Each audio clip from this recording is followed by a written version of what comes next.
Hello beautiful soul! Welcome back to my channel. It's my channel from Japan, Kabayan. Aquarius, this reading is for you. Tingnan natin ang iyong July 27 to August 2. Sorry ha, na-busy ako eh. Maraming salamat muna sa mga subscriber, new subscriber, cross-watcher, at sa mga bagong pasok dyan. Welcome na welcome kayo sa bahay ni Ate Aimee. Salamat sa nakataba ng puso ninyong mga comments. At sa mga nagpa-personal reading, marami pong salamat.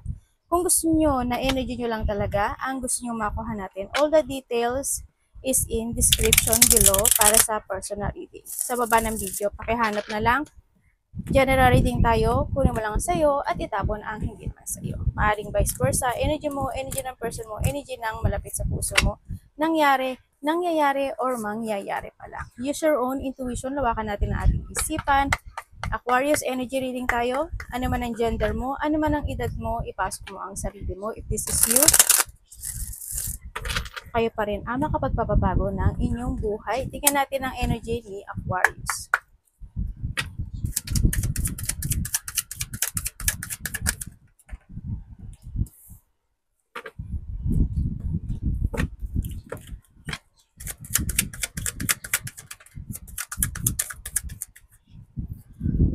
May travel ba kayo? Okay, ang energy mo ngayon, ang nakikita ko sa'yo dito, siguro andito ka sa sitwasyon mo na may mga hinihintay ka. Siguro naghihintay ka ng enlightenment o may mga bagay na sinisiyasat mo, may mga naghahanap ka ng mga katotohanan, ano man dapat, ganito ba, solution, ganun ba, dapat ba ganun, bakit ganun, bakit ganyan. May mga ganun sitwasyon, ano. Kumbaga na sa iba sa inyo, yung energy niyo is your thinking sa isang sitwasyon o sa idea mo na o creation mo na gusto mong maging katotohanan o gusto mong you want to be reality yung bagay na yun. May mga mamasterin ka, may mga i-develop ka, may mga bibigyan ka ng effort and hard work, may mga fufukusan ka or i-commit mo yung sarili mo doon. Yun ang nakita ko sa iyo dito. Yun ang energy mo sa iyo. Siguro iba dito, siguro may mga pa-practicein kayo, o kaya may mga i-develop kayo, o kaya may mga pagpapasyahan kayo, o kaya about the talent, mga ganyan.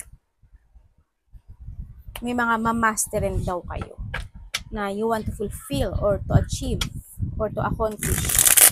Tingnan natin ano ang parating kay Aquarius. So iba dito skills. Yan, mga skills nyo. Ano ang parating kay Aquarius?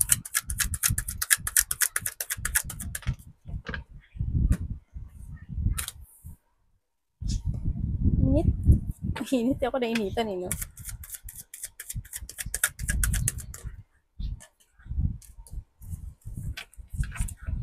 Problema.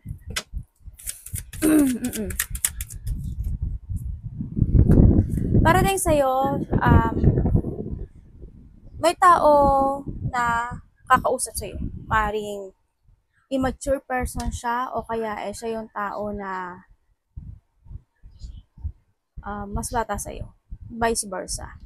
Siyempre may problema, may catastrophe. Ako nakikita sa iba sa inyo.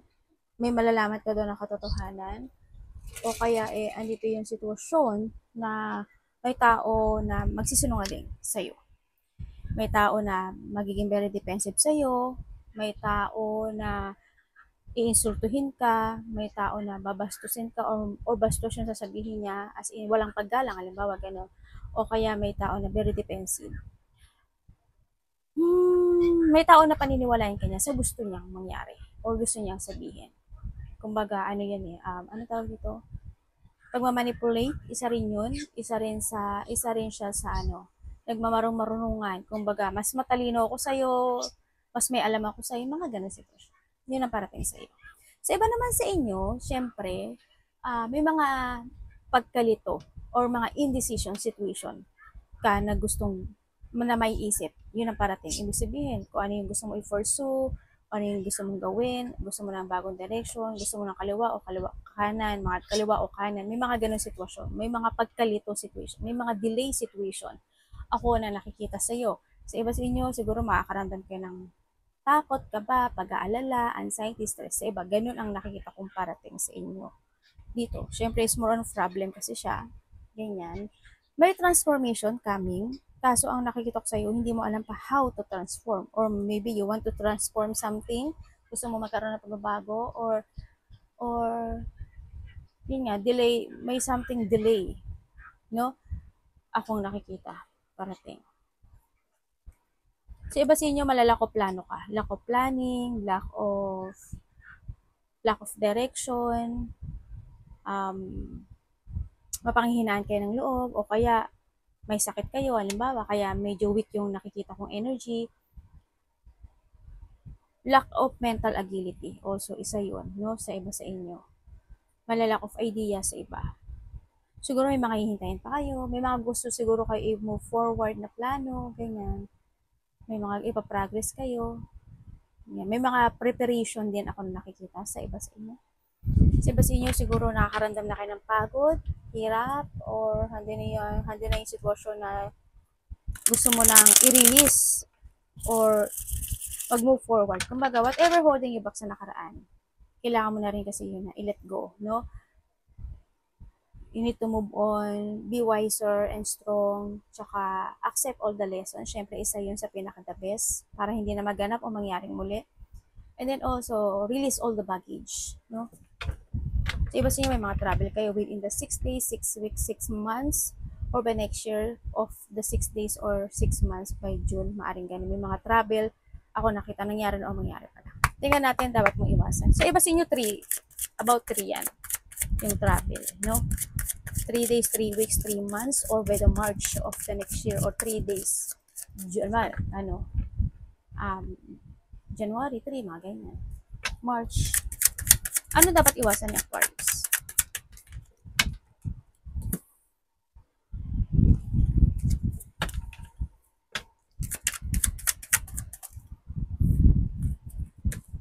Okay, Aquarius, ang dapat mong iwasan, yung mapanghinaan ka ng loob, no?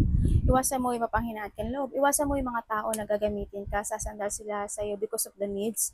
Siyempre, iwasan mo yung mga sitwasyon na hindi nag-fit in sa'yo. And siyempre, iwasan mo yung lungkot, i-cancel yung mga bagay-bagay, i-delay, o yung hindi mo maitayo yung sarili mo in a new you, hindi mo ma-reveal, o hindi mo ma-structure yung sarili mo. Don't be stagnant. Iwasan mo yun, yung ma-stagnant ka. Iwasan mo na hindi ka mag-taking a risk, siyempre. Iwasan mo yung mawala ka sa ambitions mo, hindi ka makapag-desisyon, yung hindi mo matapos yung inumpisahan mo. Iwasan mo magpabaya, iwasan mo ma-out of control or ma-control ka o ma-lack of discipline ka. Iwasan mo yung mga tao na manggagamit, obsessive, ganyan, yung mga makasakim, makasarili, sinungaling, corrupt. Marami klase kasi yung corrupt. Iwasan mo yung hindi ka magtrust sa intuition mo, isa rin yun. Iwasan mo yung selos-selos o yung mga tao na aabusuduhin ka. Iwasan mo yung mga pagpapaliban, no? Ng mga bagay-bagay. And then, ma-over competitive ka sa mga bagay o sitwasyon in life. Iwasan mo na lang yun at maaari, ano? Yan na nakikita ko dito. Tingnan natin ang iyong love. Uy, bakit daw si cellular ko hindi nagpa-function? Bakit? Sabi, ayaw nga, hindi nga siya nag-function. Alam mo yung ano ko dito, palagi hindi siya nagkukusa siyang mawala. Unconnected. Ano ba natin pinagano? Ayan mo na, bubitang atin. Tingnan natin ang love. Kumusta ang love mo this week? Siyempre, love isa lahat. Kapatid, anak, magulang, karelasyon, kaibigan. Kumusta ang love ni Aquarius this week? May third party sa iba.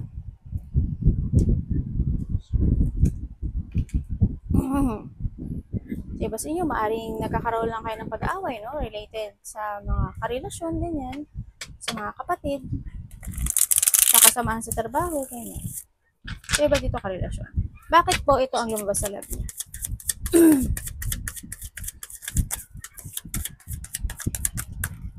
Yun nga, separate. Wala na pala kayo eh. Natin ha. Okay, when it comes sa love kasi, iba dito maaaring nagkahiwalay na talaga. Siguro nagkahiwalay na kayo within the 3 days, 3 weeks, 3 months ago. Yan. O maaring 5 pa sa iba at napakatagal na sa iba syempre. 2 man yan. No, 2, 6, 5, 3, o kaya pagsamasamahin mo yan, di ba? Yan, 5, 4, o yan, mga ganyan. No? Yan, maaari nagkaroon na ng hiwalayan in this relationship sa iba because of the third party, sa iba naman siguro because of loss lang. Maring namatay, mga ganun. Nawala. Kung kayo is nagkahiwalay ng tao na to, yes, so unahan din yung agreement. Andin yung disagreement ng bawat isa. Andin yung competition or yung nagkaroon ng hadlang in this relationship sa nakita ko. Maari rin na nag-aaway kayo o nag-aaway na kayo, nagkaroon ng sikreto in this relationship, kumbaga. Kumbaga, may bagong beginning isa sa inyo o may bagong nagbibigay ng pagmamahal. Ako nakikita. Sa mga single naman, kaya kayo nagkahiwalay. 'Di ba? Sa mga single naman, syempre, may tao na may lihim na nararamdaman sa iyo. Kaya so nasa siya, magulong situation. Hindi ko alam why, maaring itong tao na to naguguluhan siya kung gusto kanya or hindi, o kaya nasa ibang relationship siya, no? Na nagkakaroon lang siya ng secret love sa iyo, maaring ganun. Attraction. Sa mga na magkakarelasyon naman, syempre Aquarius, na dito, sa iba dito, sabi ko sa inyo, hindi yan about the love. Maaring sa kapatid mo, sa anak mo, ganyan. Kasamaan mo sa trabaho, kung ano man yan. No? Dito sa love na to, kung kayo is magkasama, o hindi naman talaga kayo nagkahiwalay, handun yung pain. No, isa sa inyo, kinikimkim na lang, o tinatanggap na lang yung sakit na nararamdaman niya. Kumbaga, wag lang kayong magkahiwalay, kasi mahal mo or siya, mahal ka niya, wag lang kayo magkahiwalay, tinatanggap niya na kahit masakit o magulo yung relationship, handun siya sa sitwasyon na nagtitiis siya. Wow, ito is pagiging martir, Pero siguro iba-iba tayo ng way. Siguro, kung titingnan mo dito, is a martyr situation ito. Siguro sa iba, hindi siya martyr. Siguro mali lang din ako ng description when it comes sa akin. Pero dito sa akin, nakikita mo, pagka-martyr. Kasi syempre, bakit mo tatanggapin na masakit, di ba? Kung ate may pag-asa ba na magkaroon ng pagbabago? No. Wala. Hindi magbabago. Kung gusto mo pa rin ituloy yung relationship, okay lang, nasa sa'yo naman yan no? Nasa sa'yo yan. As long as kaya mo i-handle. No? Yun ang nakita ko dito. Yun.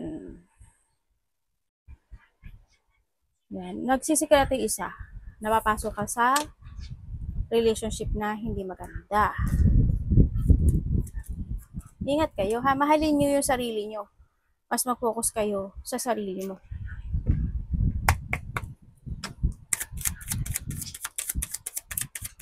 Iba sa inyo, maaaring umaharap kayo when it comes to a law. No? Ganyan. Law, judge.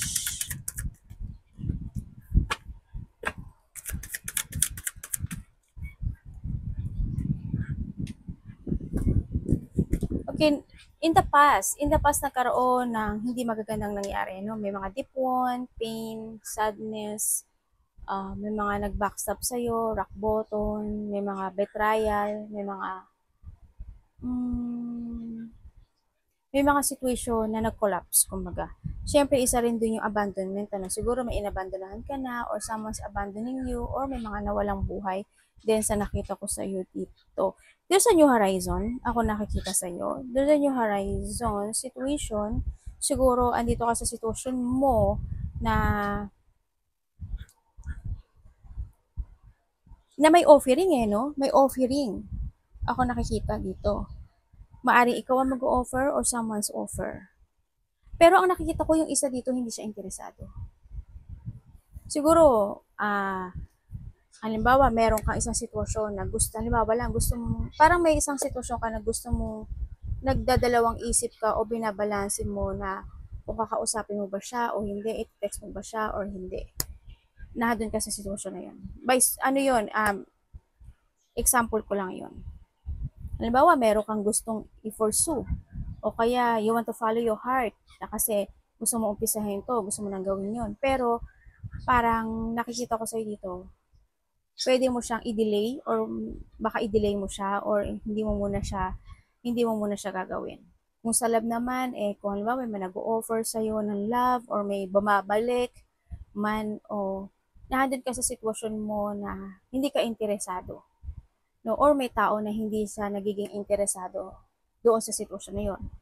Yun na nakikita ko. Or sa iba naman sa inyo, hmm, nakakaramdam kayo ng pagkabagot o pagkainip. Ganyan. O kaya may taong walang feeling sa'yo. O maybe ikaw wala ka ng feeling sa tao na babalik muli. O kaya sa tao na parating. Sa iba naman dito, bata to. Ibig sabihin, may bata dito na nagkakaroon. Sana hindi kayo. May tao na nagpapabaya. Ganun. O mas nakakabata sa'yo. O kaya naman, may mga sinasabi ka sa kanya, kinakausap mo siya, pero hindi siya interesado sa sinasabi mo Or maaring this is you. Tingnan natin.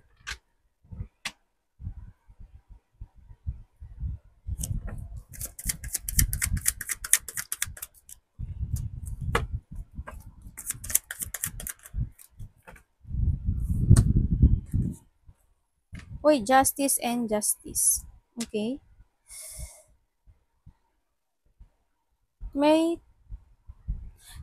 Sa iba sa inyo, meron kayong siguro may mga pinagdadaan, may pagtulong may hingi sa'yo ng tulong o may tutulungan ka. Vice versa. Ito lang, umaakyat yung ko. Umaakyat yung aking cellphone. Yung video ko umaakyat. Umaakyat sa taas. Umaakyat sa taas. Kasi hindi ko siya inano dito sa pinaka-stand niya. Naglagay lang ako ng stand sa gilid. Kaya gumagalaw siya. Pasensya na kayo ha. Nagda-dancing yung ating Hindi na lang ako hawak sa table. May hihingi sa'yo ng tulong or may tutulungan ka. Iba dito, there's a community. May sabihin, parang haharap ka sa maraming tao o matao yung lugar. Yan yung nakikita ko. May mga actionan ka, desisyonan ka, or maghahanap ka ng clarity. Ang nakikita ko dito. May mga bagay na gusto mong itama at i-correct or actionan. Ang nakita ko sa iba sa inyo is maaaring may makipag-usap sa inyo. Sa iba sa inyo, dumadaan kayo sa lawyer. Ganyan. Lawyer, judge, ganyan. No? May tao daw na makikipag-usap, ikaw or someone is may makikipag-usap sa'yo. Makikipag-usap sa'yo. Kasi nandito rin si lovers, no? Na maaring ito is related to a money, business, or stability. Yun ang nakikita ko dito. Baka may mga pag-uusap na magaganap o mangyayari sa iba sa inyo.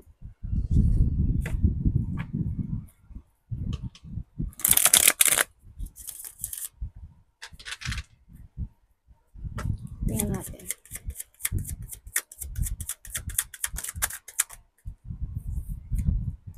Sana walang mangutang, no?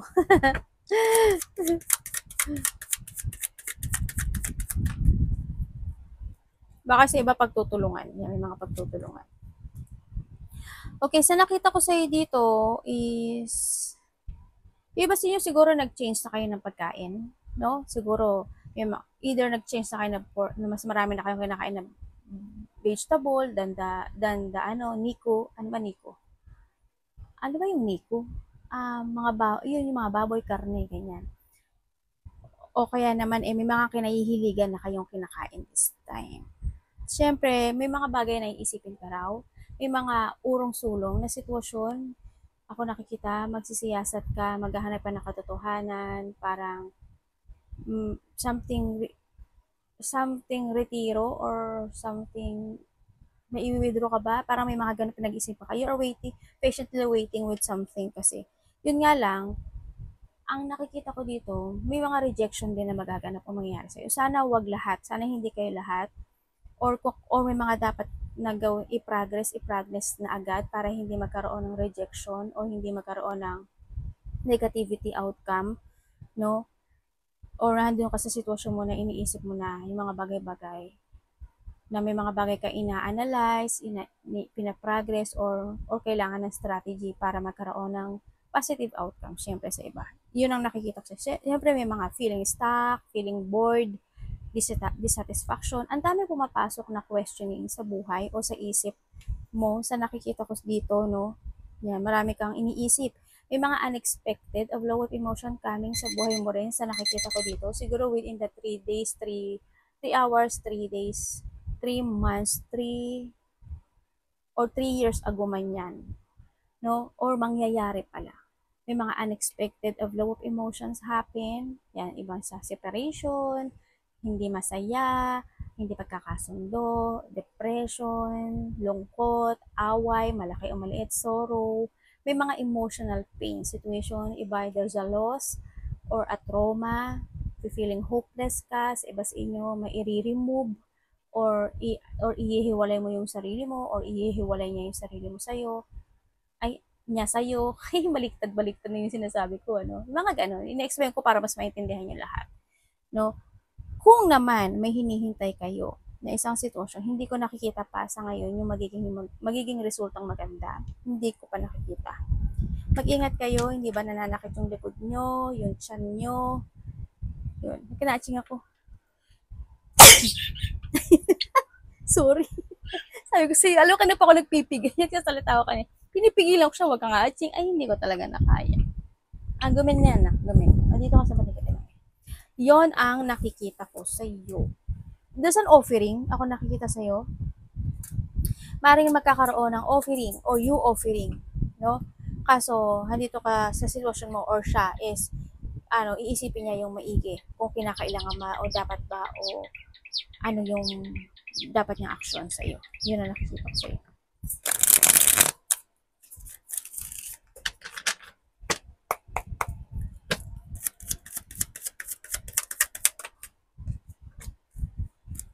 Sana hindi kayo lahat.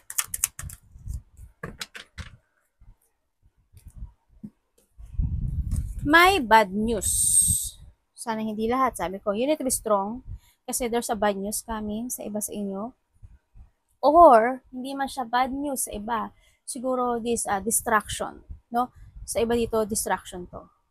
Ganyan. Magkakaroon ka ng distractions in life. Siguro may mga mag-isolate ka sa sarili mo. May mga bagay na gusto mo i-pursue na hindi mo pa magaganap o hindi mo pa ma-actionan. Ganyan. Either a project or any situation in life. Kumbaga, yung yung destination mo. Ganyan. And then, sinasabi dito ay may mga failure situation siguro sa iba. Kuhanin mo lang yung sa'yo doon. You need to be strong. May mga tao na galit o ayaw sa'yo. And then, kung alam mo na tama ka at nasa katwiran ka, pagtanggol mo rin yung sarili mo siya, siyempre. Yung iba dito maaari magiging busy kayo when it comes to yourself, no? Sa mga bagay-bagay na gusto nyo isipin o mga bagay-bagay na mamimiss nyo o mga bagay-bagay na ma-reminiscing mo from the past situation. Maaring ganun sa iba. And then, syempre, is pagpapabaya or nahandoon yung sitwasyon na disappointment sa iba. May mga parating na disappointment. Halimbawa, may mga nakapag-usap sa iyo, may na-receive ka information na hindi naging good, na-disappoint ka doon, nakala mo okay na, hindi pala. May mga ganun sitwasyon. Basta magpakatatag ka lang kasi may mga challenging situation pa na darating in life. Yun ang nakikita ko sa iyo. I-reverse mo yung natin para hindi maganap, ha? Kumbaga pag sinabi ko may mag-aaway, magagalit, o pag dumating ka na sa point na yun, may nag-aaway, may nakikipag-away sa'yo, may gusto, maging patient ka na lang, di ba? Para hindi lumaki ang away, mga ganun sitwasyon. Arigato namaste, God bless.